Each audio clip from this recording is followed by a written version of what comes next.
એક એક શબ્દ ઉપર ધ્યાન આપો ને તો ખબર પડે કે ભજનની અંદરથી કેટલો સાર લેવા જેવો છે. આ તો બધા નતારે કેવું કે આપણે જનારા આ તો પકડ્યું નવરી કર્યા કર્યા ને આપણે નહીં મેચ જોઈએ કે મેચ કરીએ મજા કરશે, પણ ખરેખર અહીંયા આવી અને જે શબ્દ એક શબ્દ સાંભળીએ ને અને એ જીવનમાં ઉતારી લીધો ને તો બેડો પાર થઈ જાય. સરસ મજાનું બધા ભગવાનો આયા, બધા દેવો આયા, કોઈનાથી છેડો છૂટ્યો, પણ જીવનની અંદર સદગુરુ જોવો.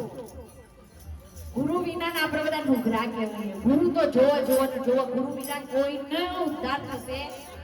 તો આપણે બધા બધાને એમ થાય કે આપણે તો ભાઈ ગુરુ ના કરીએ, ગુરુ ના કરીએ તો કૃષ્ણ વંદે જગત ગુરુ. જો કોઈએ ગુરુ કર્યા હોય તો નમસ્કાર, અને જો ના કર્યા હોય તો આપણો કાનો છે ને એ કૃષ્ણ વંદે જગત ગુરુ, આખા જગતનો ગુરુ એ છે. એટલે એના શરણે જઈએ ને તો તરત જ આપણને મોક્ષ મળે. અરે મોક્ષની વાત જવા દઈએ, પણ આપણા જીવનની અંદર કંઈક કામ તો એવું થાય કે જે ભગવાનને ગમે. નહીંતર અત્યારે સમય કેવો છે, બધાને ગમવાનો પ્રયત્ન કરીશું, બધાને, તો એ કોઈ જાતનો જશ મળવાનો. છોકરાને કહીએ ને તો કે કોને ઓલે કર્યું, તમારે ઓલે કર્યું, તમે ના કર્યું તો અમે તો કરવાના જ હતા. પછી હા વહુ તો કહીએ તો કહેશે કે તમે અત્યાર સુધી કર્યું, અમારા નસીબ છે, અમે અમારા લે ભગવાન. હા હું કહીએ તો એ કહેશે મારો નસીબ એવો હતો કે પાણી ભરી ભરી થાકી ગયો, તમારા ઘેર ચકલીઓ મેં લઈ જાય. એટલે કે તમારો નસીબ. એટલે દરેકનું કર્મ જ, બધાને દરેકનું કર્મ જે છે ને જોઈએ ને તો આપણા દાદા, આપણા એના પછીનો દીકરો, એના પહેલાનો દીકરો, એના પછીનો દીકરો, જોવા જઈએ તો આપણા 7 પેઢી સુધી તો કદાચ ના જઈ શકીએ, પણ આપણા ઘરમાં જો આ મણીબા જેવા વડીલો હોય ને તો આપણને ખબર પડે કે ભાઈ 2, 3, 4 પેઢીનું તો જાણતા જ હોય કે પહેલા કેવું જીવન જીવતા હતા ને અત્યારે વહુ કેટલી લેર કરે છે.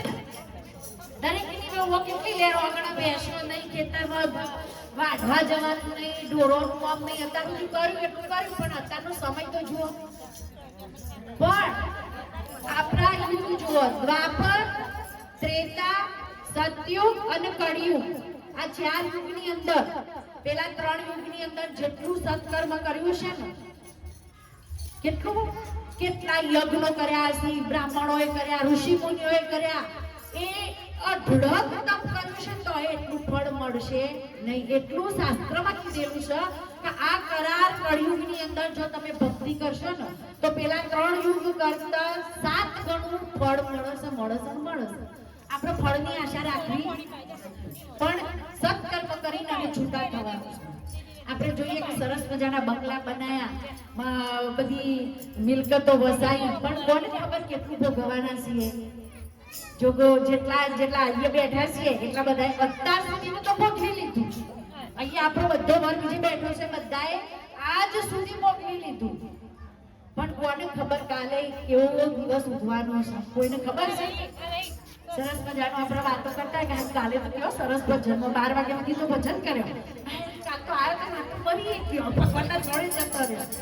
એટલે કોઈને રાહ જોવાની નહીં.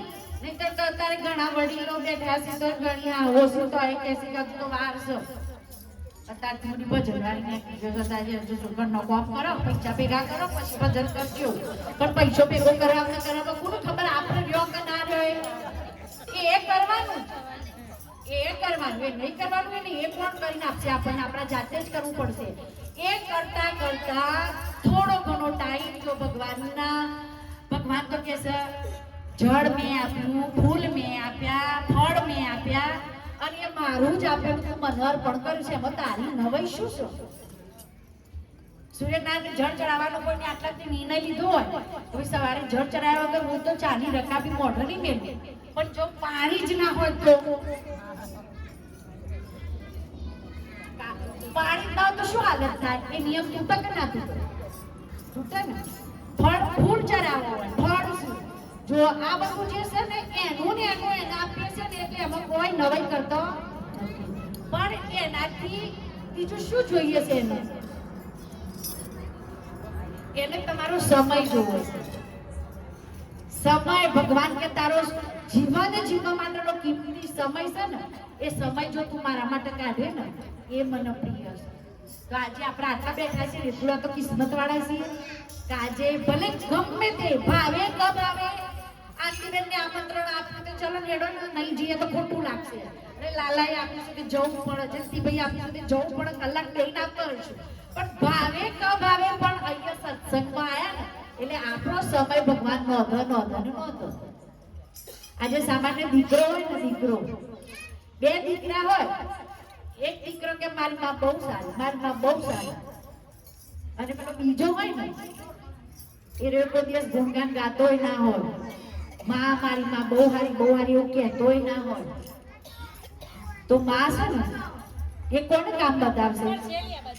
જો પેલી મારો દીકરો તો બહુ સારો, બહુ મારી મમ્મી બહુ હારી કરે છે, એની એમ કે જા બેટા ગામમાં જઈ અને આટલી વસ્તુ લઈ આય, અરે મમ્મી જા કરો બપોર છે જવાનું છે, બધું 4-5 વાગે તો કાલે ગામમાં જાય તો લેતો આય. આજે હું નહીં જઉં, પણ પેલું જે સાંભળ્યું છે એને માના ગુણગાન ગાયા નહીં, માને ગમે એવું કામ કર્યું નથી, પણ એ દીકરો જઈ લઈને આવ્યો એટલે માને કયો દીકરો વાલો લાગે? લઈને આવ્યો એ જ વાલો લાગે ને. આપણે એક જણ હાથ ચૂસતા ને આજે આપણે મારી માં બહુ હારી, મારી મેલડી બહુ હારી, મારી જોગણી બહુ હારી, મારો કાનો બહુ હારો, અને આપણે કંઈક બધું બહુ હારું પણ એનું કામ કરવાનું આવ્યું ત્યારે તો રૂપિયા નોકરી કરતો હોય ને ટાઈમ અંદર પેલી સહી કરવાની ટાઈમ હોય ને કે ભાઈ અમારા ટાઈમ નહીં આજે હો. પછી બટાકા કઢાતા હોય કે ભાઈ આજે વાત જવા દો, કાલની વાત કાલે, આજે તો ટાઈમ ખાવાનો ટાઈમ નથી. અને હકીકતમાં એવું થાય એ ટાઈમે જમે તમે એક કીડીના પગ જેટલું પણ એનું કામ કરો ને બાકી જીવન આમ પૂરું થઈ જશે. અને કયા ટાઈમે રિટર્ન ટિકિટ લઈને આવ્યા છે કોઈ ખબર નથી, અને ક્યારે જવાનું છે એ પણ ખબર નથી. પણ આપણા શાંતાબા જોઈએ કે એમની પરિસ્થિતિ હતી કે જે શ્વાસ ચડતો હતો ત્યારે ખબર લેવા ગઈ તો આપણને એમ થતું કે ખરેખર આ જીવ કેટલો હેરાન થતો હશે, આમ બોલવું છે બોલાતું નથી, ચાલવું ચલાતું નતું, 1-2-3 દિવસ માટે જ આ થયું. પણ જયારે ગામડો ગયા ત્યારે કેવા હસતા જાતે, આમ કોઈને ઘરના ખબર ના પડી દેવ થઈ ગયા ને. કર્મ છે ને, કર્મ એ કોઈ કાર્ય કોઈને છોડતું નથી, ચાહે સારું હોય કે ખોટું હોય. તો એમાં સંત આપણને સરસ મજાનું ભજન પણ આપણને કહેશે કે કરવાનું તું આજ કરી